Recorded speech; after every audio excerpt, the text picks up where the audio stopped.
আসসালামু আলাইকুম। আশা করি সবাই ভালো আছেন। সঙ্গে আছি আমি সোহেল আহমেদ। মাত্র ২ ঘন্টার হুমকিতে ইসরায়েল ও আমেরিকা পিছু হটতে বাধ্য হয়েছে। ইরান ইসরায়েলের উত্তরাঞ্চলে হামলার হুমকি দেওয়ার পর ইসরায়েল ও আমেরিকা লেবাননের রাজধানী বৈরুত ও বৈরুতের উপকণ্ঠ দাহিয়াতে হামলার সিদ্ধান্ত বাতিল করেছে।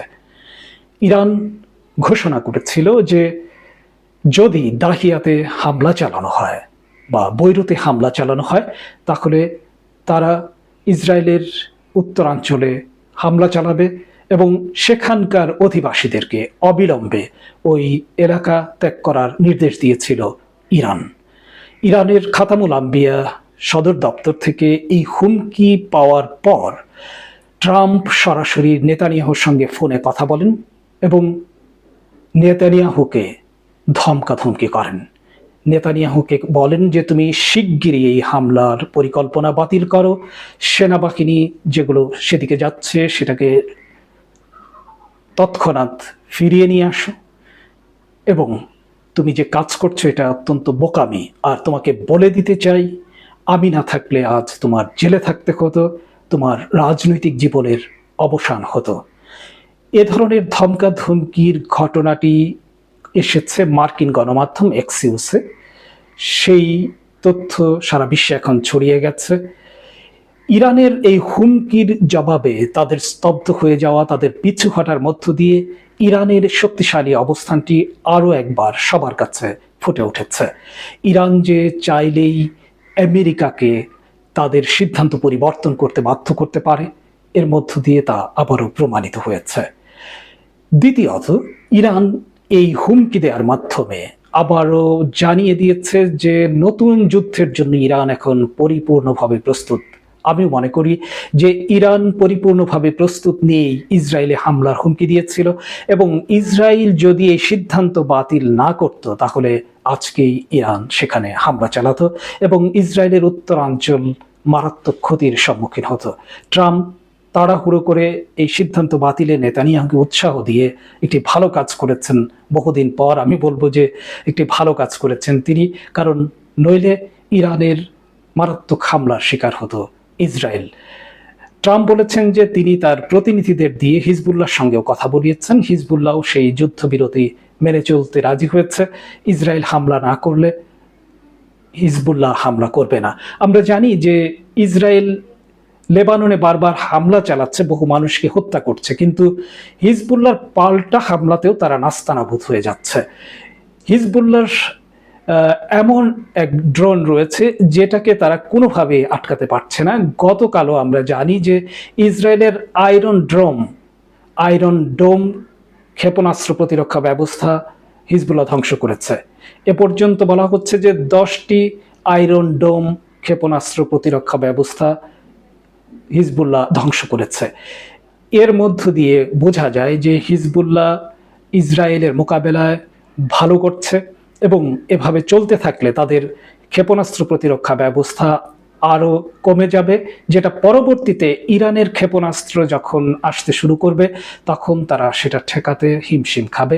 এবং এরই মধ্যে আমরা জানি যে আমেরিকা ইসরায়েল দুই পক্ষেরই ইন্টারসেপ্টরের সংখ্যা ব্যাপকভাবে কমে এসেছে, এবং এ কারণেই মূলত তারা যুদ্ধ বন্ধ করতে বাধ্য হয়েছে বলে অনেক বিশ্লেষক মনে করেন।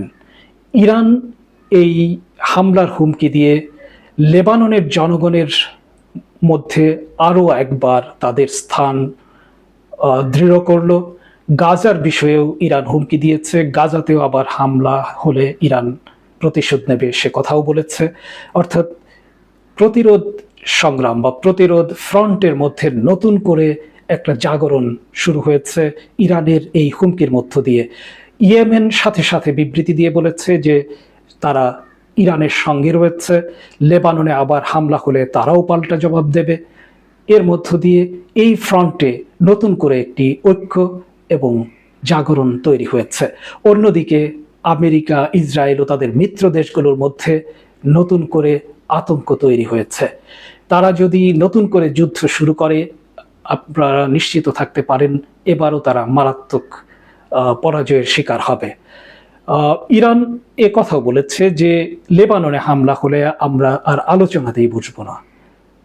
ট্রাম্প বলছেন যে না, এই আলোচনা এখন চলমান রয়েছে এবং আমরা যেহেতু যুদ্ধবিরতি পুনরায় স্থাপন করেছি, প্রতিষ্ঠিত করেছি, লেবাননে হামলা বন্ধ হয়েছে, এ কারণে ইরান এখন আলোচনা অব্যাহত রাখবে।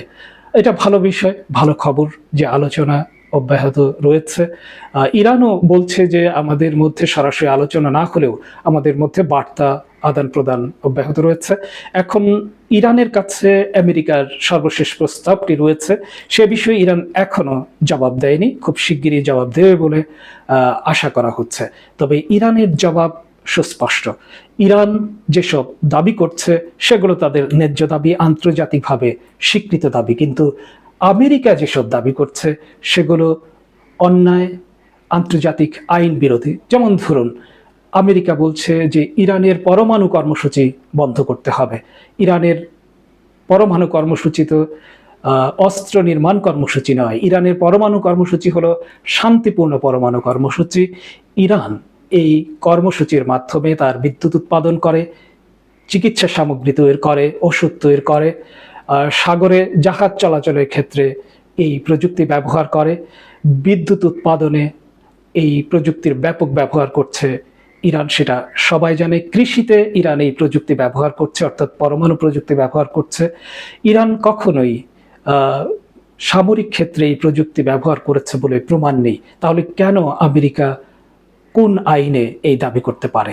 এই একটি উদাহরণ দিলাম, আর সবগুলো দাবি, তাদের সবগুলো দাবি অন্যায্য। এ কারণে ইরান যেসব দাবি করছে সেগুলো ইরানের কোনো বাড়তি দাবি নয়, কিন্তু আমেরিকা যেসব দাবি করছে এগুলো বাড়তি বা অতিরিক্ত দাবি। এ কারণে ইরান বলছে যে তোমাদের এই অতিরিক্ত দাবি আমরা মেনে নেব না, তোমরা অন্যায়ভাবে আমাদের উপর হামলা চালিয়েছ, তোমরা আগ্রাসী শক্তি, তোমাদেরকেই আমাদের দাবিগুলো মেনে নিতে হবে। বর্তমান যে পরিস্থিতি তাতে মনে হচ্ছে যে ইরান তাদেরকে এসব দাবি মানিয়ে নিতে বাধ্য করবে। ইরান গতকাল আরো দুটি ঘটনা ঘটিয়েছে। একটি হলো ইসরায়েলের একটি জাহাজে হামলা চালিয়েছে এবং আমেরিকার একটি ঘাঁটিতে হামলা চালিয়েছে। এর আগে আমেরিকার অন্য আরেকটি ঘাঁটিতে হামলা চালানোর পর ইরানের সিরিক দ্বীপে আমেরিকা নতুন করে একটি যোগাযোগ টাওয়ারে হামলা করে। এর প্রতিশোধ হিসেবে ইরান যেখান থেকে হামলা হয়েছিল সেখানে পাল্টা আঘাত এনেছে। পাশাপাশি ইসরায়েলের একটি জাহাজে হামলা চালিয়েছে, কারণ কয়েকদিন আগে ইরানের একটি জাহাজে আমেরিকা হামলা চালিয়েছিল। এর প্রতিশোধ হিসেবে ইরান ইসরায়েলের জাহাজে হামলা চালিয়েছে। এর মাধ্যমে ইরান বারবার প্রমাণ করছে যে কোনো ক্ষেত্রে আর ছাড় দেয়া হবে না, তাদের যে কোনো আঘাতের পাল্টা আঘাত করা হবে এবং এভাবেই সংগ্রাম চলবে। এ কারণে ট্রাম্প বুঝতে পেরেছেন যে ইরানের সাথে আর গোয়ার্তুমি করে চলবে না, তাদেরকে আলোচনার মাধ্যমে এই সমস্যার সমাধান করতে হবে। ইরান বলেছে আপনারা আলোচনার মাধ্যমেও সমাধান করতে পারেন, আবার ক্ষেপণাস্ত্রের মাধ্যমেও করতে পারেন। আমরা ক্ষেপণাস্ত্রের আঘাতের মাধ্যমে জবাব দেব, দাবি আদায় করব, অথবা আলোচনার মাধ্যমে। যে কোনো একটি পথ এখন ট্রাম্পকেই বেছে নিতে হবে। আমার মতে ট্রাম্প শেষ পর্যন্ত আলোচনার মাধ্যমে শান্তিপূর্ণভাবে সমস্যার সমাধানের পথকেই এগিয়ে নিয়ে যাবেন। এরই মধ্যে আমরা এই খবর পেয়েছি যে অর্থাৎ ইরানের 1200 কোটি ডলার ছাড় দেওয়ার ব্যাপারে কাতারের সঙ্গে ইরানের একটি সমঝোতা হয়ে গেছে। কাতারে ইরানের সংসদের স্পিকারের নেতৃত্বে যে প্রতিনিধি দল গিয়েছিলেন, তারা সেখানে গিয়ে এ বিষয়ে একটি সুরাহা করে এসেছেন। অর্থাৎ বোঝা যাচ্ছে যে অর্থনৈতিক ইস্যুতে অনেকটাই কাজ এগিয়েছে এবং পরবর্তী যে সামরিক এবং রাজনৈতিক সিদ্ধান্তগুলো সেগুলো যদি সুরাহা হয় তাহলে একটি চুক্তি হতে যাচ্ছে। আমেরিকা বর্তমানে যেভাবে চাপের মুখে রয়েছে, সে কারণে আমার কাছে মনে হচ্ছে যে আমেরিকা আরও অনেক বিষয়ে ছাড় দেবে, কারণ আগামী নভেম্বরের যে আগাম নয় মধ্যবর্তী যে সংসদ নির্বাচন বা কংগ্রেস নির্বাচন, সেটাতে ট্রাম্পের যে রাজনৈতিক দল সেটা ভালো করতে চায়। সেই মধ্যবর্তী নির্বাচনে ভালো করতে হলে ইরানের সঙ্গে একটি সমঝোতা করা, ইরানের সঙ্গে একটি চুক্তি করা তার জন্য জরুরি, নইলে তার জনপ্রিয়তা বর্তমানে যা আছে তার চেয়ে আরো অনেক কমে যাবে। ওদিকে ইরানের শত্রুরা ইরানের বিরুদ্ধে গণমাধ্যমের মাধ্যমে, অপপ্রচারের মাধ্যমে শত্রুতা অব্যাহত রেখেছে। ইরানের যে প্রেসিডেন্ট মাসুদ পেজেশকিয়ান পদত্যাগ করেছেন বলে তারা একটি খবর রটিয়ে দিয়েছিল, কিন্তু সেটি ছিল মিথ্যা। তাদের এর পেছনে দুটি লক্ষ্য ছিল। একটি হলো যে তারা এর মাধ্যমে বোঝাতে চায় যে ইরানের সামরিক বাহিনীর সাথে দ্বন্দ্ব দেখা দিয়েছে প্রেসিডেন্টের, এবং এ কারণেই প্রেসিডেন্ট সরে যাচ্ছেন বা সরে গেছেন। তারা বলতে চায় যে সামরিক বাহিনী এবং প্রেসিডেন্ট একসঙ্গে কাজ করছে না, প্রেসিডেন্টের কথায় সামরিক বাহিনী চলছে না। আসলে এটার বাস্তবতা নেই। ইরানের এ পর্যন্ত কোনো রেকর্ড নেই যে সামরিক বাহিনীর কোনো সদস্য বা জেনারেল বিট্রে করেছে বা বিদ্রোহ করেছে, দল ত্যাগ করেছে, পক্ষ ত্যাগ করেছে, এমন কোনো রেকর্ড নেই। বরং ইরানে প্রেসিডেন্টের যতটুকু ক্ষমতা ততটুকু প্রেসিডেন্ট প্রয়োগ করছেন, এবং প্রেসিডেন্টকে দেশের নিরাপত্তা কাউন্সিলের প্রধান হিসেবে তারা সম্মান করেন, তার নির্দেশ মেনে চলেন। পাশাপাশি তাদের আরও একটি লক্ষ্য ছিল, তারা এটাও বলতে চাচ্ছেন এর মাধ্যমে যে ইরানের সরকার চালানো বা রাষ্ট্র বা জনগণকে ম্যানেজ করা আর প্রেসিডেন্টের পক্ষে সম্ভব হচ্ছে না, কারণ সেখানে অর্থনৈতিক সমস্যা জোরালো হয়ে গেছে, জিনিসপত্রের দাম বেড়ে গেছে। এই জন্য প্রেসিডেন্ট সরকার বা রাষ্ট্র চালাতে হিমশিম খাচ্ছেন, এই কারণেই তিনি ব্যর্থতা মেনে নিয়ে পদত্যাগ করেছেন। এ কথাটিও সত্য নয়। প্রেসিডেন্ট মাসুদ পেজেশকিয়ান এই গুজব প্রত্যাখ্যান করে সরাসরি বলে দিয়েছেন যে আমি আমার এই সংগ্রাম, আমার দায়িত্ব আমি পালন করে যাব, এবং শহীদ হলেও আমি প্রস্তুত আছি শহীদ হওয়ার জন্য।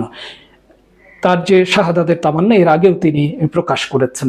অর্থাৎ বোঝা যাচ্ছে যে ইরানের প্রেসিডেন্টরা এখন শহীদ হওয়ার জন্য প্রস্তুত, তিনি কোনোভাবেই পিছপা হবেন না। শত্রুরা যতই অপপ্রচার চালাক, এই প্রেসিডেন্টকেও কোনোভাবেই প্রভাবিত করতে পারবে না। এর আগেও ইরানের অনেক শীর্ষ নেতা শহীদ হয়ে গেছেন, তাদের জায়গায় নতুন নেতারা স্থলাভিষিক্ত হয়েছেন, এবং তারা ভালোভাবেই রাষ্ট্র পরিচালনা করছেন। যারা সঙ্গে ছিলেন সবাইকে অসংখ্য ধন্যবাদ।